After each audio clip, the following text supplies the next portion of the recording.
Hi అండి. Family man season 3 గురించి అయితే మాట్లాడుకుందాం మనం.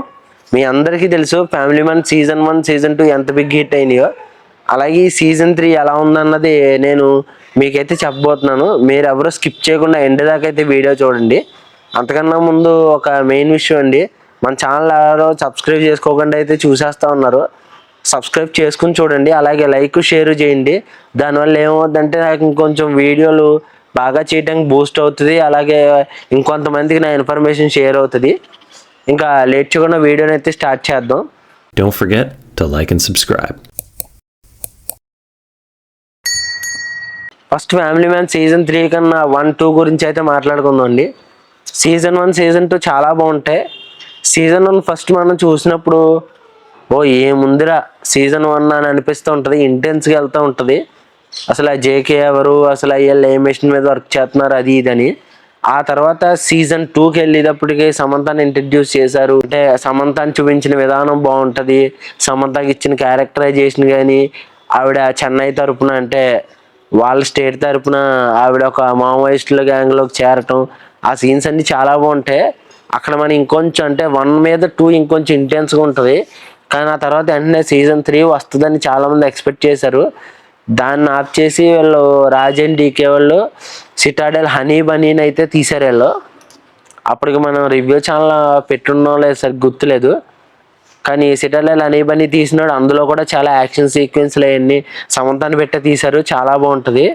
కానీ ఆ తర్వాత సీజన్ 3కి అయితే ముహూర్తం పెట్టా తీశారు. ఒక 2 years 3 years పట్టింది సీజన్ 3 తీయడానికి. ఫైనల్లీ 2025లో సీజన్ 3 అయితే వచ్చింది. నాకు కంప్లీట్ చేయడానికి అప్రాక్స్ 1-2 days పట్టిందండి. నాకు కొంచెం బాగాలేదు వీడియో రికార్డ్ చేయడం. చూసిన 3rd day 4th day record చేసేయాలి. ఆ తర్వాత నుంచి నాకు కొంచెం ఫీవర్ ఎక్కువగా ఉండటం వల్ల నేను 1 week ఇంట్లో రెస్ట్ తీసుకున్నాను ఎక్కడికి వెళ్ళకుండా. అందువల్ల నేను ఇప్పుడు వీడియో అయితే రికార్డ్ చేస్తున్నాను. ఇంకా సీజన్ 3 ఎలా ఉందంటే సీజన్ 1-2 మీద పోల్చుకుంటే పెద్ద గ్రేట్ అని నేను చెప్పనండి. బాగుంటుంది అంతే, చూసేయచ్చు. ప్రతి ఎపిసోడ్ని చూడొచ్చు. ఎక్కడ మనకి ల్యాగ్ కానీ ఇది డ్రాగ్ చేశారు కానీ వీళ్ళు ఎందుకు ఎలా చేస్తున్నారు పర్ఫార్మెన్స్లు అనట్లేదు. కానీ నాకు ఒక్కొక్క డౌట్ వచ్చిందండి.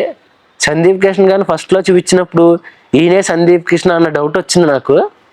ఆ తర్వాత ఏదైతే క్లోజప్లో కొన్ని సీన్స్లో చూపించినప్పుడు సందీప్ కిషనే ఈయన అని అప్పుడు రియలైజ్ అవుతాం మనం. అప్పుడు దాకా మనకు ఒక డౌట్ ఉంటుంది. ఇంకా పర్ఫార్మెన్స్ వైజ్ అందరూ గుడ్. కానీ ప్రియమణి పర్ఫార్మెన్స్ ఏంటంటే ఇందులో కొంచెం తగ్గినట్టు అనిపించిందండి. ఎందుకంటే ఆవిడ 1-2లో పోల్చుకుంటే అసలు వీళ్ళిద్దరూ అంటే వీళ్ళు మాట్లాడుకుంటున్నట్టు చాలా తక్కువ ఉంటుంది. అంటే 1-2లో పోల్చుకుంటే అది ఎక్కువ. అంటే బయటకు వెళ్ళినప్పుడు మాట్లాడటం తక్కువ. మనం ఏమనుకుంటామంటే 1-2లో వేరే అతనితో తను అంటే స్టార్ట్అప్ కంపెనీతో వర్క్ చేస్తున్నప్పుడు అతనితో కొంచెం మనకి ఆ సీన్స్ ఎలా ఉంటాయంటే వీళ్ళ ఏదో రొమాంటిక్ సీన్స్ ఆ టైప్లో కొన్ని సీన్స్ అలా కనబడుతూ ఉంటాయి. కానీ సీజన్ 3కి వచ్చేటప్పటికి అతను ఎక్కడ కనబడ్డు. అతను యుఎస్కి వెళ్ళాడని చెప్తూ ఉంటారు. అది మీకు ఈ వెబ్ సిరీస్ చూస్తే మీకు అర్థమవుద్ది సీజను. ఇంకా ఈ క్యారెక్టర్స్ అన్నీ చూసినప్పుడు కొంచెం అటు ఇటుగా అంటే ఏదో సైడ్ ట్రాక్ వెళ్తుంది అన్నట్టు అనిపిస్తూ ఉంటుంది. కానివ్వండి సైడ్ ట్రాక్ వెళ్ళదు. కానీ సీజన్లో నాకు ఎక్కడ సైడ్ ట్రాక్ వెళ్ళినట్టు కనబడలేదు. చాలామందికి సైడ్ ట్రాక్ వెళ్ళినట్టు ఏవేవో ఎందుకు అనవసరమైన అన్వాంటెడ్ సీన్స్ తీశారు అనిపించిందంట. కానీ నాకు అలా ఏం అనిపించలేదు. అలా అని ఏదో చిన్న స్టోరీని పట్టుకుని ఏదో డ్రాగ్ చేశారు, దాన్ని ఇంకా ల్యాగ్ చేయడానికి సాగదీయడానికి చూశారు అన్నట్టు ఉంది. నాకు అలా ఏం అనిపించలేదండి. చాలా స్మూత్గానే వెళ్ళింది. చూపించిన క్యారెక్టర్లు చాలా బాగా చూపించారు. కానీ రాజ్ అండ్ డీకే వాళ్ళు ఒకటి ఉంటుందండి, వాళ్ళకి ఒక స్టైల్ ఉంటుంది. ఏంటంటే ఏదన్నా సీన్ని వాళ్ళు చాలా ఇంటెన్స్గా చూపించగలుగుతారు. అంటే ఏం జరగబోతుంది ఇప్పుడు ఒకవేళ ఖచ్చితంగా హీరో విలన్ దగ్గరికి వెళ్ళబోతుంటే ఏమవుతుందంటే ఖచ్చితంగా హీరో పట్టేసుకుంటాడు విలన్ని. ఆ రేంజ్లో అనేది విలన్ తప్పించుకోగలుగుతాడు. లేదంటే అదే సేమ్ రివర్స్లో చేస్తే విలన్ హీరో దగ్గరికి వెళ్ళి పట్టుకుంటా ట్రై చేసేటప్పుడు హీరో తప్పించుకుంటా. ఈ టైప్ ఆఫ్ సీన్స్ వాళ్ళు తీసినప్పుడు చాలా ఇంట్రెస్టింగ్ ఉంటాయి. ఎందుకంటే ఆ ఒక కెమెరా మూమెంట్, ఆ ఒక స్క్రీన్ ప్లే బట్టి మనం చెప్పగలుగుతాం. అంటే ఏం జరగపోద్ది అనే మన ఇంటెన్స్లో చెప్పడానికి ఇది ఉంటుంది. అంటే ఇది జరిగిపోద్దేమని చెప్పేస్తూ ఉంటాం. కానీ అది జరగకుండా వీళ్ళు వేరే విధంగా రాస్తారు. అది నాకు బాగా నచ్చుద్ది. ఇందులో కూడా కొన్ని సీన్స్ చూసినప్పుడు అరే వీడు పట్టేస్తాడు అనేటప్పటికి అది వేరేలా వెళ్తుంది. అది ఎందుకు అవుద్దంటే అందరం ఇప్పుడు ఒకటి అనుకుంటోండి, ఇలా జరిగిపోవాలనుకుంటే అది ఎప్పుడు ఇలా జరగదు. అనుకుంటే జరిగిపోయేది అయితే లైఫ్ అవ్వదు. సినిమాలో కూడా మనం అనుకున్నట్టుగా రాశిలో ఉంటుంది కదా. ఇప్పుడు ఫర్ ఎగ్జాంపుల్ ఎస్ఎస్ రాజమౌళిని తీసుకుంటే, రాజమౌళి ఇప్పుడు వారణాసి అనే టైటిల్ ఫిలిమ్స్ లాంటివి రిలీజ్ చేశారు. అందులో మహేష్ బాబు లుక్ను కూడా రిలీజ్ చేశారు. అది నేను ఫస్ట్ చూసినప్పుడు నేను అది ఏలాగే అనిపించింది, ఏఐతోనే ఖచ్చితంగా డిజైన్ చేశారు అనిపించింది. తర్వాత వేరే వాళ్ళు యూట్యూబ్లో చూసినప్పుడు ఒక షార్ట్ వీడియోలో ఒకళ్ళు చెప్పారు అది 14 అంటే మొత్తం 420 ఫ్రేమ్ 420 ఫ్రేమ్స్ పర్ సెకండ్లో అది క్యాప్చర్ చేశారు, అందువల్ల మనకి ఏలా అనిపిస్తుంది అన్నారు.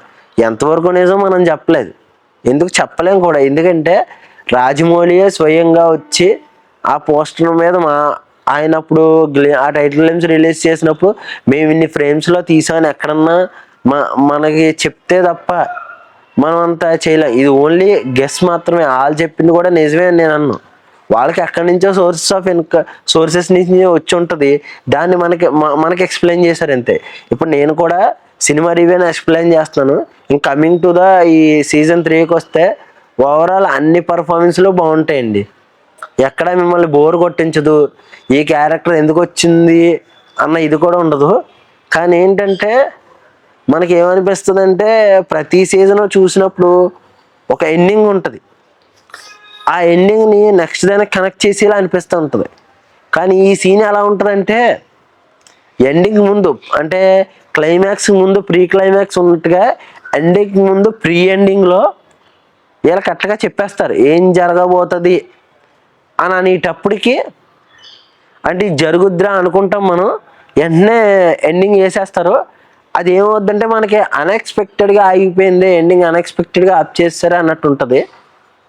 స్టోరీ లైన్లో కొన్ని అంటే మనకి ఎపిసోడ్ చూసినప్పుడు ఎపిసోడ్కి బాగుంటుంది కనెక్షన్. కానీ అలా ఫైనల్ ఎపిసోడ్ ఎండింగ్ వచ్చేటప్పటికే అది కరెక్ట్ ఎండింగ్ లాగా అనిపించదు. అదొకటి మీకు డిసప్పాయింట్మెంట్ కలిగిస్తుంది, అది మీకు మైనస్లా అనిపిస్తుంది. నాకు అదే అనిపించింది. మీకేమనిపించిందో కింద కామెంట్ సెక్షన్లో అయితే చెప్పండి. దీని మీద పెద్ద మాట్లాడాల్సింది ఏం లేదండి. మీరు ఎపిసోడ్ వైజ్ చూస్తే అందరికీ బాగా నచ్చుద్ది. దానిలో కంప్లీట్గా అంటే చాలామంది ఇతర సైట్స్ నుంచి డౌన్లోడ్ చేసుకుంటూ ఉంటారు. మూవీ టైప్లో చాలామంది రిలీజ్ చేస్తున్నారు. నేను ఒకసారి సీజన్ 2 నాకు అప్పుడు నా దగ్గర సబ్స్క్రిప్షన్ లేకపోతే నేను డౌన్లోడ్ చేసినప్పుడు అది ఎపిసోడ్ వైజ్ కాకుండా డైరెక్ట్ మూవీ కట్ టైప్లో డైరెక్ట్గా వచ్చింది, ఇంకా కంటిన్యూషన్ చేశారు. అందువల్ల సీజన్ 2 నాకు చాలా కొంచెం అంటే 1 మీద కొంచెం నచ్చింది. కానీ ఎపిసోడ్ వైజ్ చూస్తే అది నచ్చకపోవచ్చు. కానీ ఇతర సైట్స్ నుంచి డౌన్లోడ్ చేసుకున్నాడు అలా రావచ్చు సీజన్ 3 కూడా.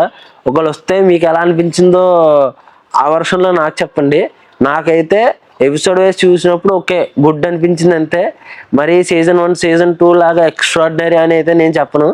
ప్రతి ఒక్క క్యారెక్టరు మంచి పర్ఫార్మెన్స్ ఇచ్చారు. మీకైతే ఓవరాల్ సీజన్ 3 అయితే నచ్చుద్ది. ఇంకా ఇక్కడ దాకా అయితే నేను వీడియోని అయితే ఎండ్ చేస్తాను. మరో కొత్త వీడియో అయితే ముందుకు వస్తానండి. ఉంటానండి, బాయ్, జై హింద్.